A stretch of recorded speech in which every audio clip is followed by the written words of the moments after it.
zu entschleunigen, zur Ruhe zu kommen, kürzer zu treten, klingt immer sehr einfach und ganz oft ist es auch mit den Worten einfach mal eben, mach's halt verbunden. Komm doch einfach mal zur Ruhe. Nimm's doch einfach mal gelassener. Aber so einfach ist es eben gar nicht. Gewohnte Pfade und Wege zu verlassen, ist wirklich gar nicht so einfach. Es ist schwierig und oftmals braucht es auch eine große Portion Mut dafür. Ganz besonders, wenn der Mainstream eher so anders gepolt ist und man dann auch noch gegen den Strom schwimmt und alle versuchen immer effektiver, produktiver, erfolgreicher, größer, weiter, besser zu werden und ich und wir versuchen zu entschleunigen, runterzufahren, die Ansprüche zurückzusetzen und weniger zu wollen, zu tun, zu schaffen. Das ist alles andere als einfach. Und wenn es uns denn gelingt, ein Stück weit, ein bisschen, dann finden wir oftmals noch etwas anderes, das uns vor neue Herausforderungen stellt. Nämlich Dinge in unserem Inneren, die wir nicht sehen konnten oder mussten, als wir noch gehetzt sind, in Eile waren. Vielleicht haben wir sie mal kurz irgendwo gesehen und beschlossen, da kümmern wir uns später drum. Vielleicht sind es auch Dinge, die uns gänzlich verborgen geblieben sind, die wir uns noch nie angeschaut haben. Das kann sich in Unruhe äußern und in dem Bedürfnis, sich ständig abzulenken oder ständig beschäftigt zu sein. Es kann aber auch ein ganz konkretes, doofes Gefühl sein oder vielleicht auch eine körperliche Empfindung. Es ist nicht selten, dass man, wenn man zur Ruhe kommt, sich nicht immer gleich gut fühlt. Und es dann noch sehr viel schwieriger ist, einfach mal runterzukommen. Wir haben dann die Wahl, entweder wegzulaufen, wieder in die Geschäftigkeit zu kommen oder uns damit zu beschäftigen und uns damit die Chance zu verschaffen, tatsächlich, wirklich zur Ruhe zu kommen und das Bedürfnis nach Hektik, geschäftig sein und immer produktiv unterwegs sein zu wollen, von Grund auf zu reduzieren.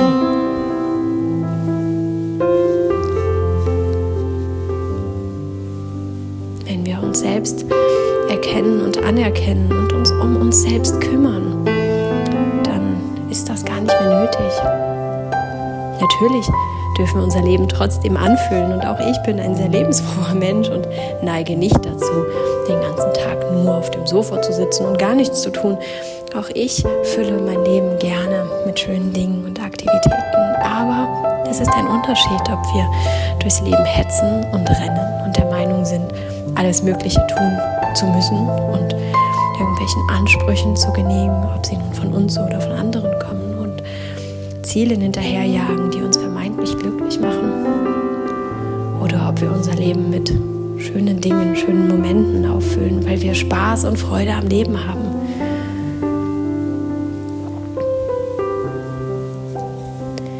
Vor den Dingen in uns wegzulaufen, funktioniert nicht. Sie kommen irgendwann immer wieder zu uns zurück.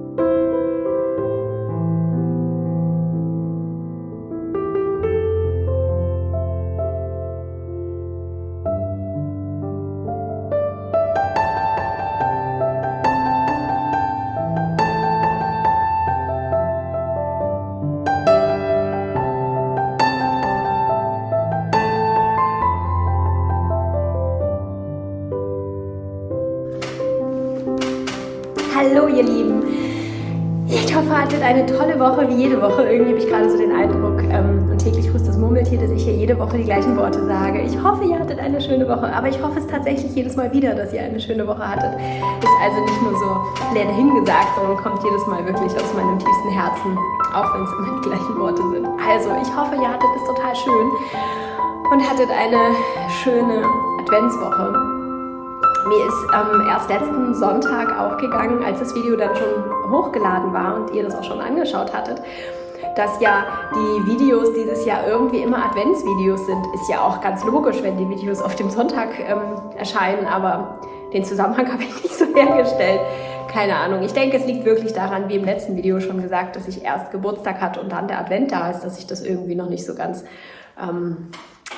im Zusammenhang gesehen habe. Also herzlich willkommen zum zweiten Advent, der ja dann heute ist. Ich hoffe, ihr hattet eine schöne Adventswoche, eine schöne Vorweihnachtszeit und genießt sie sehr.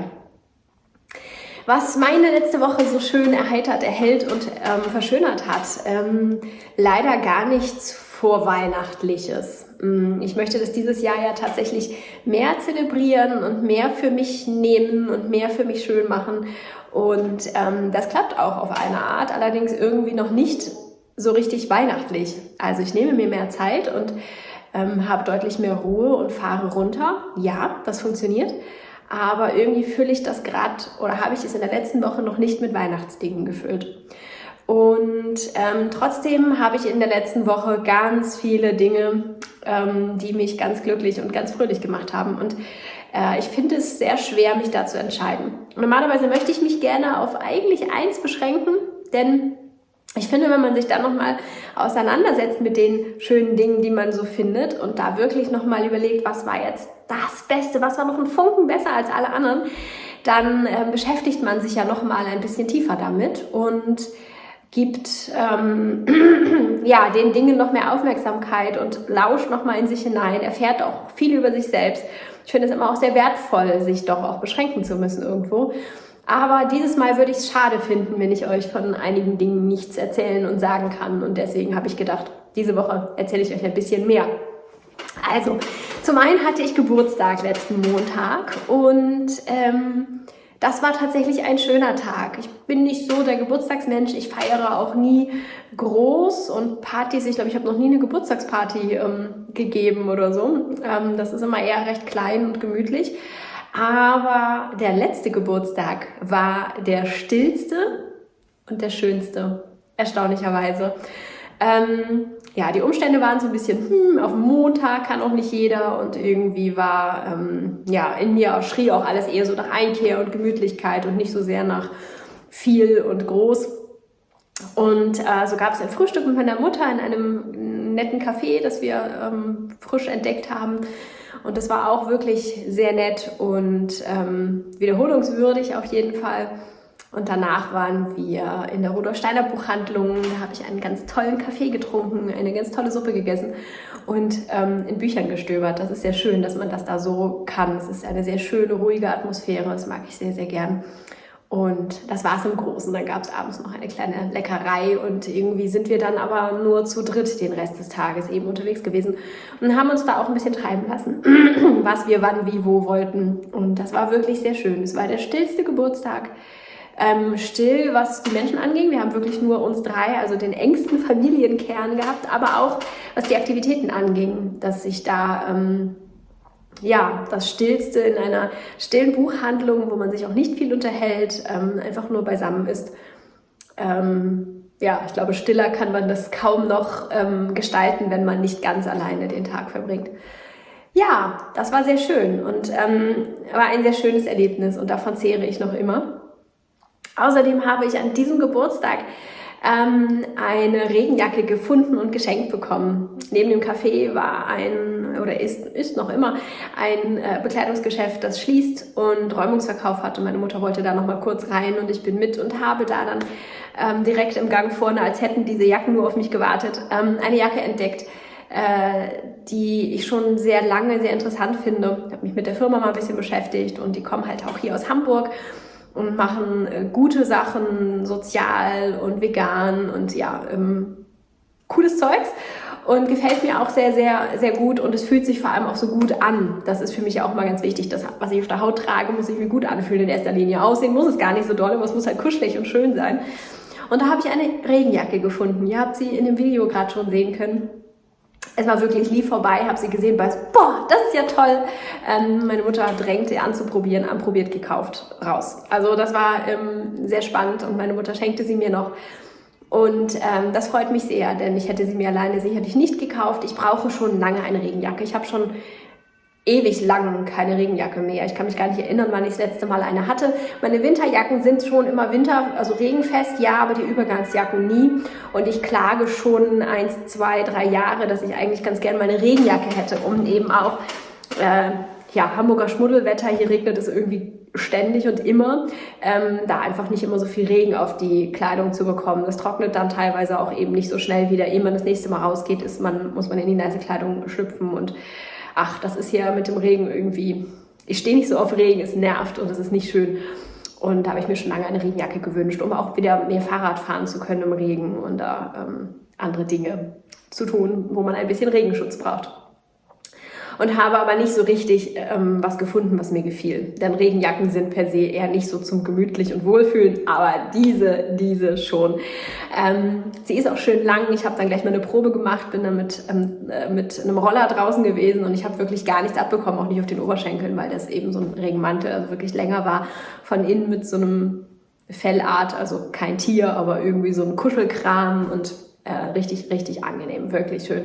Und diese Jacke hat mich jeden einzelnen Tag trocken gehalten in dieser Woche. Ich habe mich jedes Mal gefreut, sie anziehen zu dürfen und damit rausgehen zu können. Und das ist total schön. Sonst ist es eher mal gewesen, oh, es regnet, ich muss raus, meine Jacke wird nass und ich werde ihr nass. Und ich bin auch kein Kapuzenträger, aber die Kapuze dieser Jacke mag ich tatsächlich auch tragen. Also ein voller Erfolg und diese Jacke hat mich wirklich jeden Tag sehr glücklich gemacht und wird mich wohl auch noch weiterhin glücklich machen. Ein weiteres Highlight, das ich euch auch noch nennen möchte, und dann ist aber auch genug, nicht weil ich nicht noch mehr hätte, sondern weil es dann doch reicht, auch von den Minuten her, ist, dass ich wieder Bücher lese. Ich habe viele Jahre gar keine Romane mehr gelesen, sondern nur Fachliteratur oder irgend sowas, Sachbücher, irgendwas, was so ein bisschen produktiv war, was irgendwie einen Sinn hatte, außer halt nur Entspannung und Wohlfühlen. Ihr wisst, ich war auch in dieser Produktivitätsfalle gefangen und habe mir das total, was heißt versagt nicht, ich hatte mir einfach keine Zeit dafür genommen. Ich hatte dann einfach auch keine Zeit für sowas. Und damit habe ich vor einiger Zeit schon wieder angefangen, allerdings recht homöopathisch dosiert, denn so lange am Stück kam ich da dann immer nicht zu. Es war dann eher so der Plan, heute würde ich gerne lesen, aber so richtig passt es dann noch nicht in den Tag. Es musste halt erst so reinwachsen und jetzt inzwischen klappt es seit einiger Zeit ganz gut. Und ich habe jetzt schon ein paar Bücher gelesen. Und das, was ich aber in der letzten Woche, gerade gestern Nacht, zu Ende gelesen habe, davon möchte ich euch auch gerne nochmal erzählen, weil ich das tatsächlich ganz nett finde. Und es ist dieses hier, der Gesang der Flusskrebse. Ich war sehr skeptisch. Ich mag auch nicht alles lesen. Ich kann auch nicht so gut beschreiben, was ich mag. Ich mag zwar aus allen Richtungen was, aus allen Genres, aber ich bin da sehr pingelig, wenn ich dann in den Büchern bin. Da gefällt es mir dann oft auch gar nicht. Und dieses Buch war auch so eine Geschichte, dass ich beim Reinlesen es total nett fand, total gut und dann am Anfang echt Schwierigkeiten hatte. Es waren so 2 Handlungsstränge, die komplett separat liefen. Der eine interessierte mich und der andere einfach überhaupt nicht. Und das war so ein bisschen zäh für mich da dann durchzuarbeiten. Aber ab der Mitte war es dann, oder kurz vor der Mitte war es dann Selbstgänger. Und das Buch ist sehr facettenreich, sehr vielschichtig, von allem was drin, aber am Ende irgendwie einfach gut. Also es beschäftigt einen sehr und macht einfach sehr viel. Es stupst sehr viel an. Ein wirklich, wirklich schönes Buch, obwohl ich sehr skeptisch war. Und habe jetzt gestern tatsächlich irgendwie so ungefähr ein halbes Buch durchgelesen und mir die Zeit dafür genommen. Und es war schön. Es war wirklich schön und gut. Und ich freue mich, dass ich das wieder in mein Leben geholt habe. Und ich habe von der Buchhandlung, aus der dieses Buch ist, habe ich ein Lesezeichen bekommen. Lesen stärkt die Seele. Das hat Voltaire wohl mal gesagt. Ein Zitat von Voltaire. Und ja, so tatsächlich empfinde ich das auch. Es tut einfach sehr gut. Auch und gerade wenn es Romane sind, in die man einfach abtauchen kann. Habe ich früher sehr gerne sehr viel gemacht und jetzt für mich wiederentdeckt. Und ich freue mich riesig. Und ich freue mich sehr auf mein nächstes Buch. Und das wird ein Buch sein, das ein bisschen weihnachtlich wird, das dann in der Winter-Weihnachtszeit spielt. Und dann denke ich, wird es für mich auch alles ein bisschen weihnachtlicher. Dies hier, das hat überwiegend im Sonnenschein und in Hitze gespielt. Und ja, da kam für mich jetzt irgendwie nicht so viel Weihnachtliches bei rum. Genau, aber jetzt glaube ich, wird es insgesamt für mich auch weihnachtlicher. Ich habe jetzt auch realisiert, dass wir im Dezember sind und das Vorweihnachtszeit ist. Und ich freue mich auf die nächste Zeit. Und ich freue mich, wenn wir uns hier nächste Woche wiedersehen können, wollen. Komm mich gerne auf Instagram besuchen. Schreib mir, wie immer, gib mir ein Feedback und sag mir, was du hören möchtest, was du sehen möchtest, womit ich dir was Gutes tun kann, womit ich dein Leben ein bisschen erleichtern, verschönern kann. Und wie immer, schreibt mir gerne drunter, hier unter das Video, in die Kommentare, was eure Woche erhellt hat. Lasst uns ein bisschen Fokus auf die Highlights und auf die schönen Sachen setzen, denn die negativen Dinge bekommen von uns genug Aufmerksamkeit und Fokus. Aber die schönen, die gehen gerade in den nicht so schönen Zeiten einfach mal unter. Also macht es gut, habt eine schöne Woche. Tschüss!